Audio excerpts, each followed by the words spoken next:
嗨，大家好，我是 Lily， 欢迎来到这一集的 CoachMeNow， 一个关于生活、理财以及创业的一个节目。那在过去呢，我们访问了不少的嘉宾，有988著名主持人陈峰，还有就是室内学院的这个院长，当然还有就是我的生活导师，还有心理咨询师、催眠师。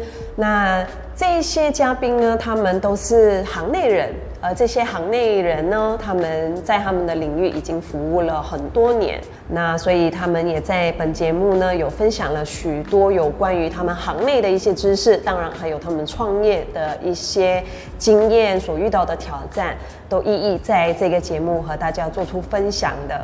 那这一集呢，我们也成功的就是邀请到这个餐馆的老板，就是 Mr. Kwan， 和 Mr. Kwan 聊了这个大概30分钟，在里面我看到他浓浓的这个热忱，就是对食物的这个热忱。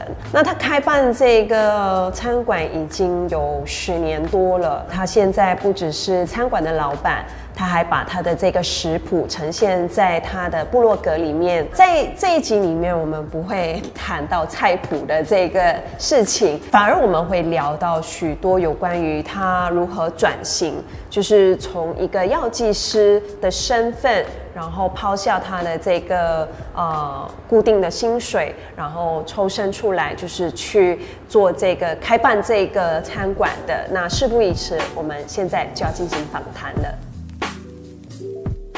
今天很荣幸的邀请到 Mr. Kwan 来到我们这里，但今天我们会转台，就是我们会转英文台，我们会跟 Mr. Kwan 用英文来交流的。I'm very honored to actually invite Mr. Kwan to come over to share with you guys a lot of interesting things. I actually bumped into this restaurant, Bakeroni, okay, in Taman Desa. I tasted the food. I personally felt it is very home-based taste, where you can't find elsewhere. And today, this successful restaurant owner, Mr. Kwan, is here with you, sharing his passion from beginning, how he actually transitioned from his own career to this restaurant, until today, a successful blogger. All right. So, Mr. Kwan, can you share with all the audience your introductions? You can just call me Kwan. Yeah. And as Andy said that online, yeah, I'm doing something online, and for online, I'll just call myself KP. Now I'm running a restaurant in Kuala Lumpur. It's called Bakeroni Cafe. But I start with something that is totally different.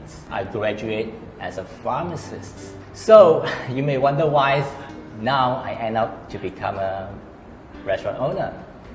Back then, once I already finished my college, I was posted to Telok Intan Hospital.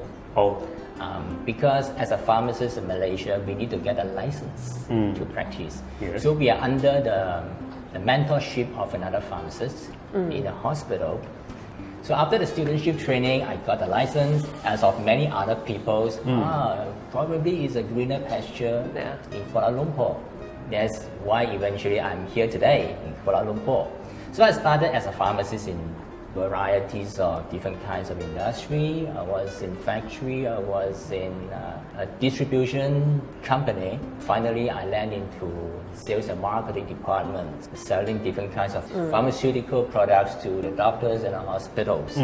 Sales and also in the marketing, arranging seminars, promotion, etc. together with the doctors and hospitals, etc. So after 8 to 10 years, am I supposed to really continue doing that? Or should I try something new on my own? I've decided to quit and start my own small little business as a community pharmacy.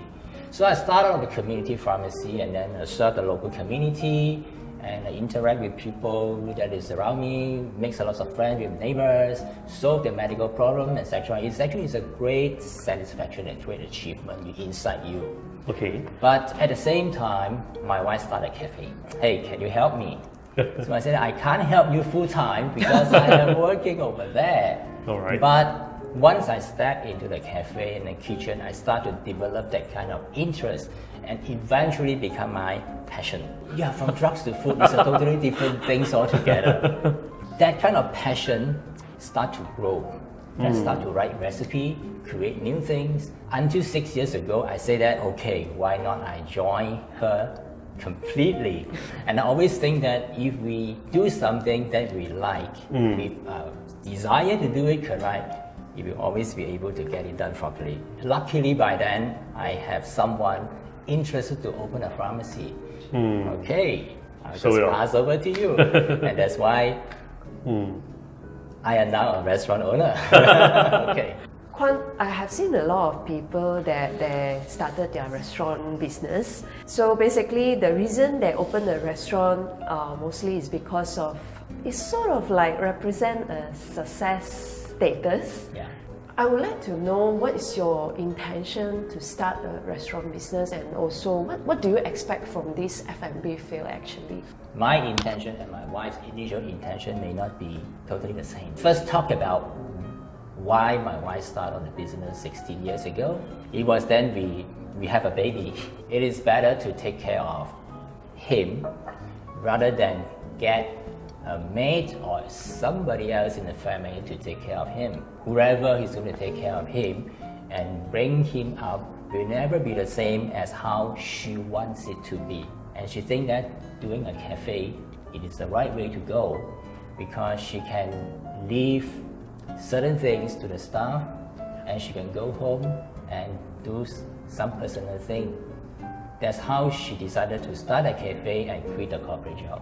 In my case, it's a little bit different.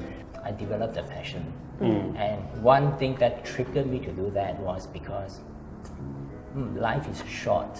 If I'm continuing doing my pharmacy, eventually be very successful, I hope, but I'm still doing the same thing. So I said, why not I try something else? Variety is the spice of life, right? So It's like the food try recipe. something else, and if it succeeds, great. If it doesn't, I can always go back to do what I had been done before that I know the best. There are so many F&B cafe Yeah.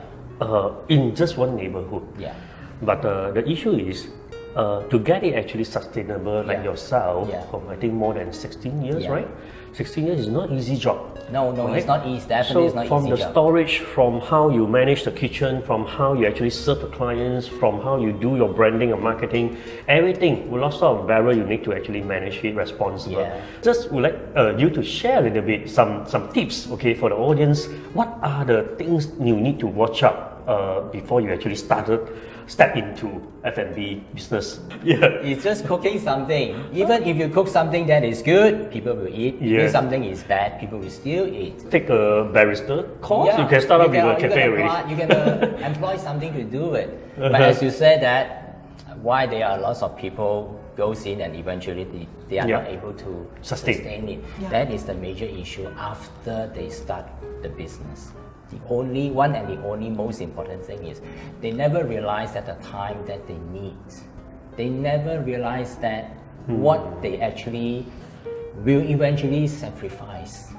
When you have friends and family going for an excursion, going for the holiday, attending a festive Chinese New Year, whatever that Saturday you want to and Sunday. celebrate, Saturday and Sunday, lunchtime and dinner time, those times that you want to enjoy, you have no more freedom. That's the time It's that like a 24 other hours job. people want to go to your cafe and enjoy just like what you want to enjoy, but you can't, you have to be there. So a lot of youngsters forget about this. Eventually they find that I cannot go out with my friend for dinner. I cannot go out with my girlfriend for a holiday, because whoever to have any kind of interaction and function, that is when you are busy. So a lot of them after 2 years, 3 years, They just give up. they give up. They said that is not the kind of life that they want.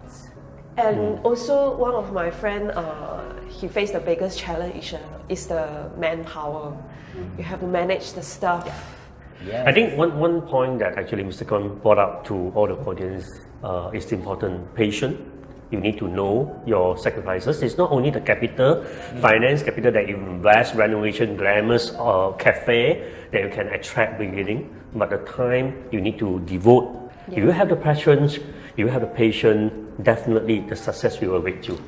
What is the biggest mistake that you have made during your business time? I would say the biggest mistake is we just go into the business without knowing much. That is actually the biggest mistake that we have. We didn't really plan very carefully. We did actually survey a lot. We did not neither learn up a lot of recipe. We didn't go for a course of how to manage a cafe.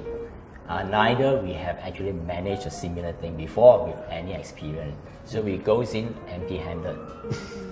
It was very tough at the beginning because we make lots and lots of mistakes. Will there be anybody coming in tomorrow? Yeah. We are worried what we have served them. Will they come back again for the similar food? And that actually make us a little bit difficult in the beginning. We dragged for 2-3 years. Very, very tough time. Yeah.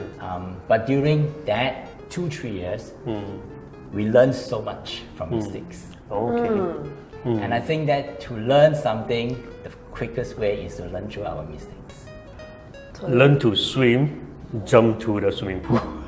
With a coach. Yeah, with a coach. Yes. The bigger mistake that we had is that we didn't even have a coach. We just jumped into the water. So besides the restaurant business, you also started your blog and also you have a channel, you have a YouTube channel. Yeah. So, what YouTuber. makes you, and at the same time you need to manage the blog and Correct. you have to keep it active. Yeah. That's nobody will read the inactive one, If I'm writing something that is totally different from what I'm doing in the cafe, then yes, it's going to be very, very tough. Luckily, we have a very well-equipped kitchen. So it's like when I want to develop something, I just go in the kitchen and do something with the help of my staff and try something. And I find that something that is working, I write it down. And I find that something that is not really working, I write it down too. Then I find a solution and go back and forth, and then get everything done. So it is kind of fun, and it's kind of synergy of this and that. It is the kind of excitement, feeling of achievement after you have done something right, and when you published and somebody answer you, say that, hey, I follow your recipe, everybody love it, you feel great. Yeah, and actually you sort of like doing one thing, Yes. but that one thing, there is a lot of sub thing. Yeah, exactly. But all combined together is Yes. actually one thing. A synergy. Yes, That's it food. is. It is. How do you feel when you are recording the first video? That's awful. you know, the first thing that you feel embarrassed is that after you have recording, then you listen to your own voice. Is that my voice? Yeah. I have to get over it after quite some time. Okay. Yeah, frankly speaking. True. Now I'm okay with my voice and my presence. Need to be Initially, proud of it. Yes. I just don't seem that it's right. But how many episodes you have recorded already? Quite a lot. Initially, I start to write recipes. I don't have any video. Then I thought it is easier to let people know how to cook if there's a video. So I started making videos. So I have about 100 videos on my YouTube channel. And also, Mr. Kwan got the Asia Pacific Awards, right? That is an award that was given 2 years ago. Okay. Yeah, it's a little bit of recognition, but well, I'm honored to get that. But the thing is that I'm looking for something that is a better way to actually let people know what I am doing. So I thought that the easiest way is to use internet. Yeah. Because if I publish a book, the book will probably land into bookstore. Bookstores. There will be a limited availabilities. Yeah. But if you put on the internet, the whole world will be able to access to it. Yeah. So that's the reason I'm thinking of doing this. That's I great. think that the feeling of achievement when somebody write back to you and say that it is amazing, you feel great. The satisfaction The satisfaction is 100%. more than you're going to pay me a fee for buying my book, definitely. Exactly. Yeah. And the You're name right. of the channel is Taste of Asian Food, yeah? Yes, Everyone. Yeah. Taste of Asian food. Go there and have a look. A lot of recipes there. 100 episodes, 100 You recipes, have probably right? about 100 plus minus now. Most of them are Asian food. Occasionally, I'll do something non-Asian. Very, very occasionally. So I know that if you cook, right, and you have to create so much of recipe, you need a lot of inspiration. So where your inspiration come from? Travel is one thing. I like to travel, of course. Whenever I go to another countries and travel holidays, I always like to try food that I don't understand on the menu. I look at the words. I don't know exactly what is it. It's foreign language and it's totally different. I will order that. Oh. So a lot of people ask me when during travel, what are you ordering? I'll just order things that I never eaten before. Curiosity, from there on you can But discover. when you taste it, you already know what sort of ingredients. Sometimes in the yes, food. sometimes no. Sometimes is I just don't know how they do it. But what I do is that I quickly copy down the name and I'll probably Google and looking for resources and find out what is it. 皇帝嚟啊！ Kwan is hacking others people's recipe. I think that is how we train. Yes. When I was going back to 30 years ago when I was working as a pharmacist. You know, pharmacist is something that is very serious, right? It's not like cooking. Cooking is fun. Pharmacist that you can't make mistake. You can't give a diarrhea pill to somebody has a heart problem, etc. Big problem. Yes. So we are very, very serious and very careful about doing things. Whenever we write something, we have to do a lot of so-called research. Yeah. Well, you can use the word hacking, you can use the word as research. I probably think that is, well, it is a research. Yeah, it's True, a research. true. Agree. How do you define success, Mr. Kwan? In my opinion, to achieve what you want to do, some people want happiness, some people want money, some people want freedom. So you have to define what are you looking for. If you are able to achieve what you want, that is called success as far as I'm concerned. For example, if somebody who actually is not a very rich person but is happy with a nice family, happy family, he's contented with what he's doing, he is well protected of after retirement, he has the money, a little bit of money, and then everything is fine, then he has no stress inside.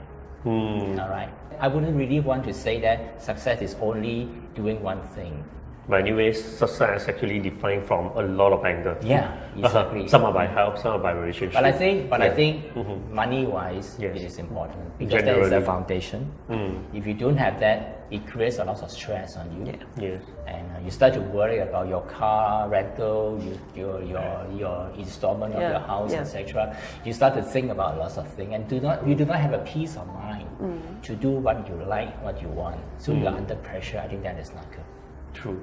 Mr. Kwan actually share a lot of the recipe. In fact, this is a secret recipe behind the recipe.